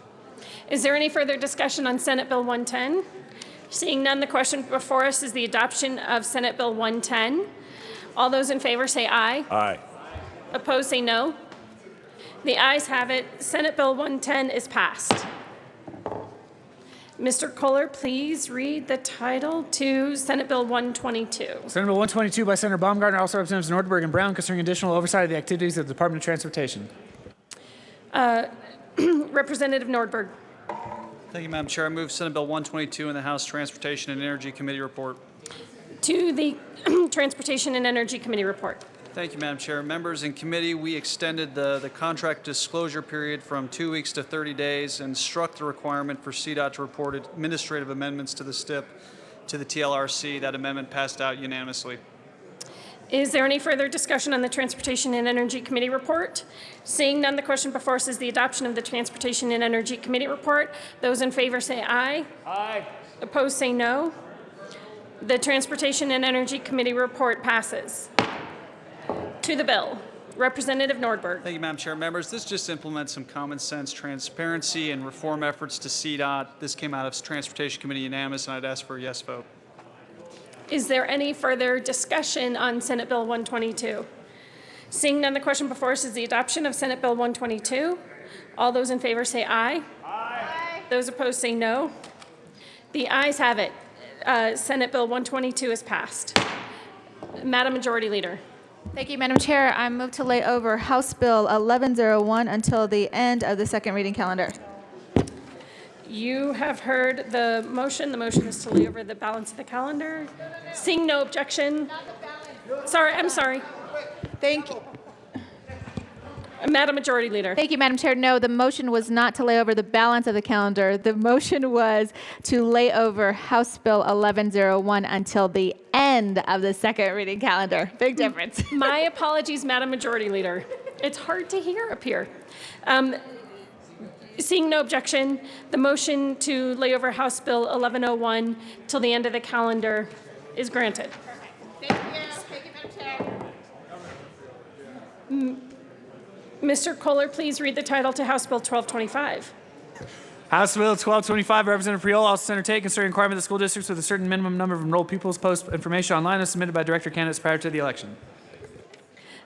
Representative Priola. Thank you, Madam Chair. I move House Bill 1225 and the Committee on Education report. To the Education Committee report. Members, we adopted an amendment in education. I worked with Chair Pedersen to bring the bill to requiring name, address, email, phone number of district candidates. I ask for an aye vote. Is there any further discussion on the Education Committee report? Representative Garnett. Thank you, Madam Chair, and Representative Priola. I just wanted to thank you for running this amendment. I think it strips the bill down enough that we're providing voters with enough information to become more informed, but not overburdening our school districts. And I would urge my colleagues to support the Education Committee report. Is there any further discussion on the Education Committee report? Seeing none, the question before us is the passage of the Education Committee report. Those in favor say aye. Do you want Representative Priola? Okay. Those in favor say aye. Aye. Those opposed say no. The Education Committee report passes. Representative Priola. Thank you, Madam Chair. And members, I move L003 and ask to be displayed.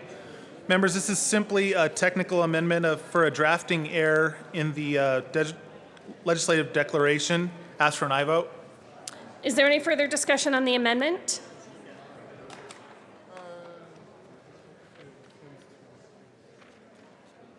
Seeing none, the question before us is the adoption of L003 to the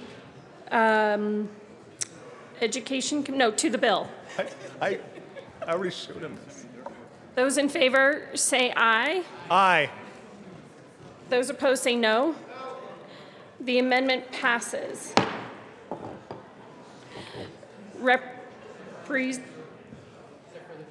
Is there further discussion?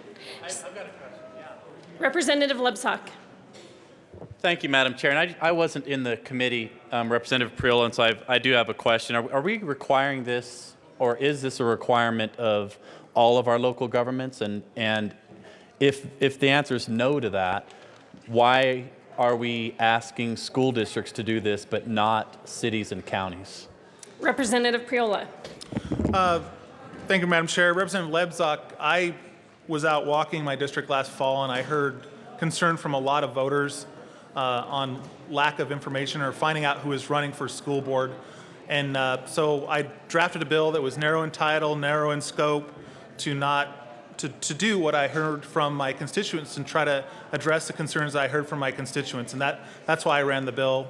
You know, in recent days, folks have brought up your opinion, but that's easily solved by running another bill. Representative Lebsack. Thank you, Madam Chair. And Representative, I'm all for more transparency and information for our constituents, but I do have a concern that we're putting a mandate on the school district, but we're saying this mandate is good enough for the schools, but we're not going to require other local governments to do the very same thing, because in local governments you have county commissioners and you have city council members who are also running for office. And so I'm a little concerned that we're putting a mandate on the school district and we're not, you know, there's an old saying up in northeastern Colorado. I'm from northeastern Colorado. What's good for the goose is good for the gander. And we're not making it fair for all the local governments. We're forcing an unfunded mandate on school districts when we're not asking that same thing of cities and counties. Representative Priola. Thanks, Madam Chair. Well, Representative Lebsack, since there's no fiscal note on the bill, I don't see it as being an unfunded mandate at all. And let's not try to make the perfect the enemy of the good. This bill has a narrow title, and this is the issue that it focuses on. And if you want to bring in other issues and other bills, you and the Speaker and Majority Leader can bring that issue up. This bill is narrow in scope and fixes an issue that my constituents brought up to me while I was discussing with them in their neighborhoods last fall. I asked for an aye vote. Is there any further discussion on House Bill 1225?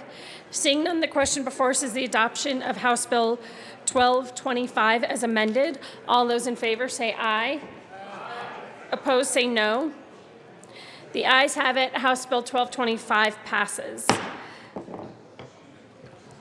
Mr. Kohler, please read the title to House Bill 1296. House Bill 1296 by Representative Milton, also Senator Tate, concerning the unlicensed selling of automobiles. Representative Milton. Thank you, Madam Chair. I move House Bill 1296. There are no committee reports. To the bill. Thank you, Madam Chair. Members, House Bill 1296 increases the penalties for unlicensed car sales, or what we commonly call curb stoning. This is where individuals go to an auction, let's say, and purchase half a dozen to a dozen cars, and they find an empty King Soopers parking lot and decide to set up shop there and sell a bunch of cars without a license. This currently is illegal, but the fine right now is so low that it just ends up becoming a cost of doing business. In fact, last year there were 10 fines that were introduced, and the highest of those fines was $813. And if you're selling numerous cars, that's an easy fine to go on ahead and pay and continue to sell the rest of your cars and still turn a profit. So members, what we want to do is make sure that we're putting in place a true deterrent by increasing these penalties and making it so that way people don't just feel that they can afford the risk of selling vehicles without a license. And with that, I would ask for an aye vote. However, I also do have one amendment, Madam Chair. I move L001 and ask that it be properly displayed. The amendment is properly before us. Please proceed. Thank you, Madam Chair. With L001, I know when we had a discussion in committee, there was concerns that the fines that we would be taking in wouldn't go towards enforcement. So with this amendment, it says that we will take the revenue from the fines and divide that evenly between law enforcement and between the Auto Dealers License Fund, which is within the Department of Revenue, in order to continue to enforce and make sure enforce this law and make sure that people who are not licensed as car dealers are not selling the vehicles. So with that, members, I would ask for an aye vote. Mr. Assistant Majority Leader. Thank you, Madam Chair, and I rise in support of this amendment and want to thank Representative Melton for drafting it. In committee, we heard a lot of concern that simply raising the fines for this illegal practice wouldn't actually do anything, and it would not result in any greater enforcement. However, by directing the fines the way that Representative Melton is proposing in this amendment, we will actually be able to have greater enforcement and hopefully put a stop to this practice. I ask for an aye vote. Is there any further discussion on the amendment? Seeing none, the question before us is the adoption of L001. Those in favor say aye. Aye. Opposed say no. No. The amendment passes. Representative Melton. Thank you, Madam Chair. And with that amendment, I think this does tighten up the bill, and it does provide even more tools towards enforcing the laws that are currently on the books, and again, protecting consumers from the scofflaws who are setting up shop in setting up shop in King Soopers parking lots and selling vehicles ad hoc. So, with that, members, I would ask for an aye vote. Representative Neville. Thank you, Madam Chair. Members, what I didn't hear in the quick presentation there was that this act is already a Class 3 felony. It's already a criminal act. So we're saying that we want to raise the fees to try to capture more people to be in a deterrent. But what I didn't hear any discussion on is if it's already a criminal act, it's actually a misdemeanor to do this curb stoning, as they call it. How will this prevent more people from being scofflaws? Is there any further discussion on House Bill 1296? Representative Melton. Thank you, Madam Chair. And I want to make sure that we're clear. It is not currently a felony. It's a misdemeanor. And it's a misdemeanor which already has an exemption in terms of the fine. That fine right now is up to from $100 to $1,000. And so when we look at what was fined last year, we found that the average fine was around $200 to $300, with the highest fine, and that was a multiple offender, at $800. That's just the cost of doing business. That does not provide a true deterrent for setting up shop, because if you're one of these guys who gets a half a dozen cars and you're selling each of those cars at $2,000, $3,000, $4,000 a pop, who knows, maybe even higher, you're easily able to cover the $200 fine and continue to do business the way you are. It's by increasing this fine, we will actually make it so that way these people are not profitable who are doing this. And with that, members, I would ask for an aye vote. Representative Neville. Thank you, Madam Chair. And one other question for the sponsor is, I noticed in the bill there is a maximum fine for a corporation, but there is no maximum fine for an individual. And am I reading that correctly? And if so, why do you not have a maximum fine for an individual, yet you do for a corporation? Representative Melton. Thank you, Madam Chair. I'm not sure where you're seeing that. I see on page 2, line 14, for an individual shall be punished by a fine of no less than $5,000, no more than $25,000, and imprisonment of 10 days. So that is the cap for an individual, is $5,000 to $25,000. So I'm not sure where you're seeing that there is no cap. And I do see the corporation also has a cap, but there is a cap for both corporation and for individuals. Is there any further discussion on House Bill 1296? Seeing none, the question before us is the adoption of House Bill 1296 as amended. All those in favor say aye. Opposed say no. No. The ayes have it. House Bill 1296 as amended is passed. Mr. Kohler, please read House Bill 1339. House Bill 1339 by Representatives Buck and Janal, Senator Baumgartner, concerning agricultural property foreclosures. Representative Buck. Thank you, Madam Chair, and I move House Bill 1339 and to the committee report. Representative Buck, you don't have a committee report. So to the bill? Agriculture. To the Agriculture, Livestock, and Natural Resource Committee report. L001 was a strike below. I see. I'm sorry. To the Ag, Livestock, and Natural Resources Committee report. Thank you, Madam Chair. This amendment closes an unforeseen loophole to an ag bill that came about a few years ago to prevent unintended consequences. And what it does is it clarifies that an assessor will provide a written statement as evidence that property that was foreclosed on was valued and assessed as agricultural property, independent of any non-integral classification of a resident or a land underneath that residence. And this amendment helps the assessors because we'll now be able to certify any foreclosed property that is agricultural property rather than certifying every foreclosed property that is not agricultural property. And it will be a reduction on the workload of the county assessors. I ask for an aye vote. Is there any further discussion on the Agriculture, Livestock, and Natural Resources Committee report? Seeing none, the question before us is the adoption of the Agricultural, Livestock, and Natural Resources Committee report. Those in favor say aye. Opposed say no. The Ag, Livestock, and Natural Resources Committee report passes. To the bill. Representative Buck.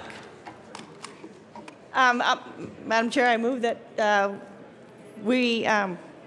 House Bill 1339. Is there any further discussion on House Bill 1339? Seeing none, the question before us is the adoption of House Bill 1339. All those in favor say aye. Aye. Opposed say no. The ayes have it. House Bill 1339 is passed. Madam Majority Leader. Thank you, Madam Chair. I move to lay over House Bill 1354 until Monday, March 28th. You've heard the motion. Are there any objections? Seeing none, the House Bill 1354 will be laid over as requested by the Majority Leader. Mr. Kohler, please read the title to House Bill 1375. House Bill 1375 by Representatives Arndt and Wilson, also Senator Todd, concerning changes to dates for submitting reports involving the Department of Higher Education. Representative Arndt. Thank you, Madam Chair. I move House Bill 1375. To the bill. Representative Wilson. Thank you, Madam Chair. Colleagues, this bill does two things. It actually adjusts the date of reporting to when the colleges were actually able to get their reports together, and it allows for a process by which there will be better in-depth reporting on the reports that they submit, and I urge an aye vote. Is there any further discussion on House Bill 1375? Aye. Seeing none, the question before us is the passage of House Bill 1375. All those in favor say aye. Aye. Opposed say no. The ayes have it. House Bill 1375 is passed. Mr. Kohler, please read the title to House Bill 1101. House Bill 1101 by Representative Young, concerning medical decisions for unrepresented patients. Representative Young. Thank you, Madam Chair. I move House Bill 1101 and the committee report from Health Insurance and Environment. To the committee report. Thank you, Madam Chair. I move L020 and ask that it be displayed. One moment. You got it all. Okay. The amendment is properly before us. It's a multi-page amendment that is on everyone's desk. Please proceed. Thank you, Madam Chair and members. In the Health Insurance Environment Committee, we had lots of discussion about a number of different issues, and as a result of those discussions, the team of professionals that I've been working with on this bill, along with others, have worked to try to craft L020 to do 5 things. We want to have the attending physician designate another willing physician to serve as the proxy, to separate the role of treating physician from the role of proxy decision maker. The second issue is to enhance transparency in this process of the proxy of last resort, having the involvement of an ethics committee that needs to concur with the appointment of the intended proxy and the decisions that he or she makes. The third item that we've addressed in L020 is to include further protections of this vulnerable population. A second opinion must be obtained concerning whether the patient lacks capacity, and also when end-of-life decisions are made, whether these end-of-life decisions are appropriate. Fourth, to clearly articulate the circumstances under which this proxy's authority will terminate. If an interested party is located, a guardian is appointed, the patient regains capacity, the proxy wishes no longer to be the proxy, or the patient is transferred from the facility. And finally, we worked pretty hard with COPIC and CTLA to delineate liability for both the proxy and the attending physician. I ask for your aye vote on L020. Representative Klingenschmidt. Thank you, Madam Chair. I also ask for an aye vote on Amendment L020, and I thank the bill sponsor for working with us. We heard this bill in committee, and several of us voted no on the bill. I voted no on the bill, but this amendment fixes 2 of our core concerns. Number one, it does clearly, I think, state in the final paragraph that these doctors who act in good faith and step forward to become proxy decision makers are not subject to criminal or civil liability, although they can still be held responsible for negligence as they normally would be. I think this fixes, and I know COPIC had an interesting discussion with the trial lawyers. I think this fixes some of their objections, and I'm told that COPIC is now neutral on this bill if it's amended. The other challenge that we had was concerning end-of-life decisions. And this amendment strengthens, I believe, the existing law by saying that nothing in this article may be construed as condoning, authorize, or approving euthanasia or mercy killing. This significantly strengthens the existing law, and I'm thankful to the amendment sponsor, and if this amendment passes, I will probably be a yes on the bill on the floor. Thank you. Representative McCann. Thank you, Madam Chair. I just would urge an aye vote on this amendment also. After hearing a lot of testimony in the Health Insurance and Environment Committee, there were some significant concerns with the bill, both from the disabled community and from the trial lawyers in COPIC. And I really want to compliment Representative Young. It appears that he's been able to address those issues in a way that satisfies the various interest groups. And I just particularly want to note that this is the first time I've seen COPIC and the CTLA come together on an amendment that will strengthen this bill in a way that I think satisfies the interests of both sides. So I would urge an aye vote on this amendment. And again, thanks to Representative Young for working this out. Is there any further discussion on the amendment? Seeing none, the question before us. Oh, I'm sorry, Representative Landgraf. Thank you, Madam Chair. Members, I completely agree with Representative McCann.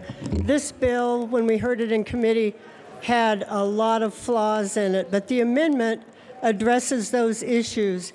It basically brings everybody that was opposed to the table. They are either now neutral or on board. The ARC is on board, and that was a big issue that we had. fact that they're separating the treating physician and the proxy doctor, leaving one, the proxy, liable for anything that goes wrong, which would, removing the liability, but leaving the treating physician liable like they are now. And then, what else did it do? It addressed the end-of-life issues. And, you know, the fact is people die. So this bill actually gives patients the greatest chance of life. We heard that a lot of these patients come into the hospital, they need surgery, and the physician can't take them to surgery because there's nobody to approve it if they're not in a position to approve it themselves. So this amendment, I would urge a yes on the amendment and then a yes on the bill if the amendment passes. Is there any further discussion on the amendment? Seeing none, the question before us is the adoption of Amendment L020 to the Health Insurance and Environment Committee report. All those in favor say aye. Aye. Opposed say no. The amendment passes. Representative Young. Thank you, Madam Chair. To the bill. Well, ladies and gentlemen, members of the chamber, a group of clinical ethics professionals brought this bill to me. They've been working on this bill, and I appreciate the compliments that I've received on the amendment and on the bill now. But I do have to say that this group has worked diligently. Representative Young, we're still on the committee report. That was an amendment to the committee report. I apologize. I will stand. I move the committee report as amended. Sorry. Thanks. Is there any further discussion to the Health Insurance and Environment Committee report? Seeing none, the question before us is the passage of the Health Insurance and Environment Committee report. All those in favor say aye. Aye. Opposed say no. The committee report passes. Representative Young to the bill. Thank you, Madam Chair, and I apologize for jumping the gun there.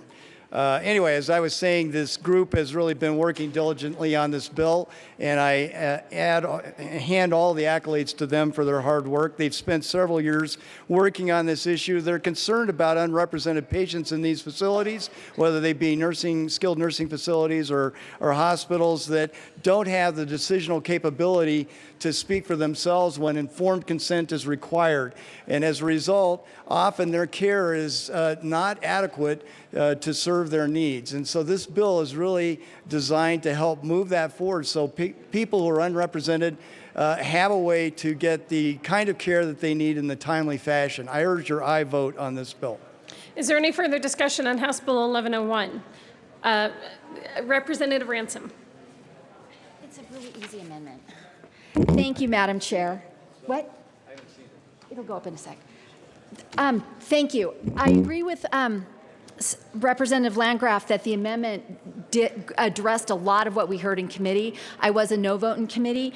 I move L021 and ask that it be displayed. The amendment is properly before us. Reasonable efforts to find people up to every possible effort. And I'm sorry, I had it in committee that day. It just ups the standard by 1, and you can decide if you like it or not. Please proceed. Thank you, Madam Chair. One of the questions that we had in committee was when the hospital or doctors are trying to find representation for patients that don't have a proxy available, that they make every reasonable effort to find someone, whether it's a family member or friend. And what this says is just increase the standard by 1 notch, from reasonable effort to every possible effort, which would just require the hospital to spend possibly more time, but obviously it increases it by 1 level to every possible effort. So I ask for an aye vote on Amendment L021. Is there any further discussion? Representative Klingenschmidt. Thank you, Madam Chair. I also urge an aye vote on Amendment L021. This is a good amendment. This would make sure that if there is a long-lost relative somewhere else who should be taking responsibility for this person who is in the hospital, that every possible effort is made to try to locate them. It's not enough to have a reasonable effort. I think that every possible effort should be made, and that's in the best interest of the family. This will avoid future lawsuits. Let's say somebody doesn't know that their loved one is in the hospital. This amendment would require that the hospital have some extra level of responsibility to try and locate those lost relatives. So I urge an aye vote. Is there any further discussion on the amendment? Representative Landgraf. Thank you, Madam Chair. I guess I have a question. If a person comes to the hospital and they're not able to advocate for themselves because they're unconscious or, well, they would be unconscious, how would anybody know that they have a long-lost relative to look for, and how long would they wait? I'm not sure how this would work, because I don't know if this is defined in statute, what every possible effort means. Representative Young. Thank you, Madam Chair. And while I appreciate the amendment, I will tell you, based on all the work that this team of professionals that I've been working with has done, that that they believe the current language actually gets to your concern, and that every reasonable efforts is really what they're pursuing now. I think they're pretty frustrated because they often really are trying to find somebody, and as Representative Landgraf indicates, if the person has no decisional capability, really can't articulate that. In committee, we heard that they go and do Google searches, they do all kinds of phone searches, they do all kinds of work to try to discover people, and to me, those are reasonable efforts, but I think that this might prove to be too cumbersome. The team of professionals I have worked with have indicated that this language would be too cumbersome, I think, for facilities to work through, and that reasonable efforts, I think, will address your concerns. So I ask respectfully for your no vote on this amendment. Representative Landgraf. Thank you, Madam Chair. My concern with this is that the whole point of this bill is to allow a proxy to make decisions in the absence of a family member, and this might delay it, beyond, so while a person is suffering while they take more and more and more efforts to find somebody, and I'm not sure when the medical staff would feel like they had done every possible effort, because that language isn't defined. Is there any other discussion on Representative Ransom? Thank you, Madam Chair. Representative Landgraf, every reasonable effort versus every possible effort is just a legal definition. When I asked the drafter to make sure that they looked really hard, not just hard, but really hard, this is what they came up with. So thank you for your explanation, Representative Young. I'm sure that they're already making reasonable efforts, and just every possible effort could just, if they're unconscious, that would be a moot point anyway.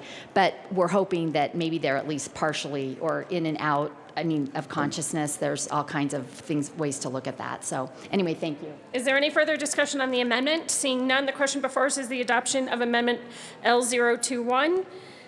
Those in favor say aye. Aye. Opposed say no. No. The amendment is lost.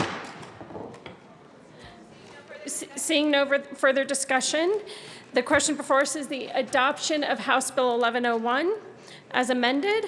All those in favor say aye. Aye. Opposed say no. The ayes have it. House Bill 1101 is passed.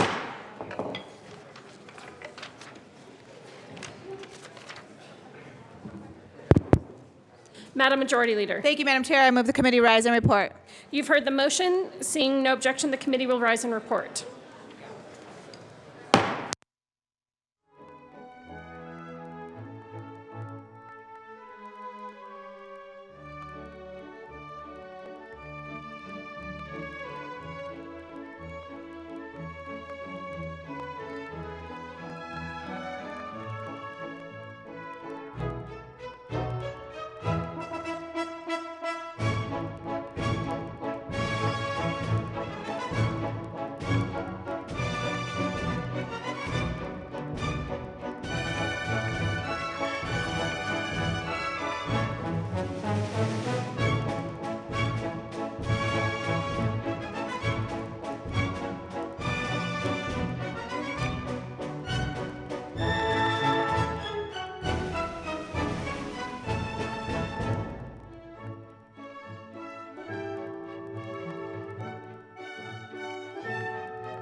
The House will come back to order. Mr. Kohler, please read the report of the Committee of the Whole. Madam Speaker, Committee of the Whole begs the reports into consideration of following attached bills being second reading and never makes following recommendations thereon.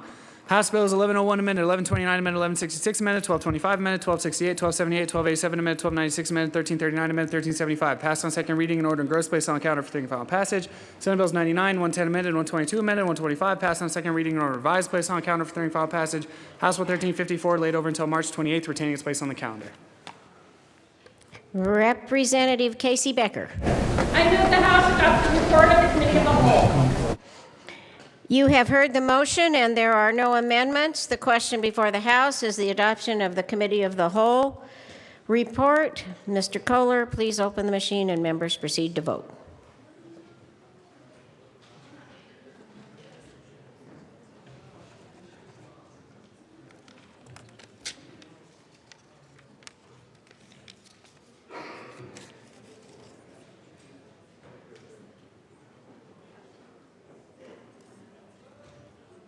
Close the machine. With 62 ayes, 1 no, and 2 excused, the report of the Committee of the Whole is adopted. Announcements and introductions. Representative Court. Thank you, Madam Speaker. In the ever-changing circumstances of the calendar for the Finance Committee and interested parties, we will not hear 10:03 today. Representative Pedersen needs to go somewhere, and Representative Young is stuck in JBC. So we will not hear 1003 today, but we will hear 1261, the marijuana sunset bill. So see you over there ASAP. Thanks. Representative Quorum. Thank you, Madam Speakers. Listen up. I need your help. I have a couple of constituents that have contacted my wife. They're putting on a class reunion from Montrose High School, and they're very concerned that their letters and they're sending out are coming back undeliverable. But I'm going to bring a list back, and perhaps maybe you can help me, and we can help these two ladies get some people to their 75th high school reunion. We'll be happy to be of any assistance we can, Representative Quorum. Representative Levsod. Thank you, Madam Speaker. Members of the House Local Government Committee, because of the snowstorm yesterday, we weren't able to come in and meet on a number of bills yesterday. And so the chair is inclined to move those bills to Wednesday of next week. They haven't been scheduled yet, but the chair is inclined to do that. And also, we're not going to have a local government committee today. There are further announcements and introductions. Representative Duran. Thank you, Madam Speaker. I move to lay over the balance of the calendar until Monday, March 28th. The motion is to lay over the balance of the calendar until March 28th. Seeing no objection, so ordered. Madam Majority Leader. Thank you, Madam Speaker. I move that the House stand in recess until later today at 1:30 p.m. The motion is to stand in recess until later today at 1:30 p.m. Seeing no objection, so ordered. We are in recess.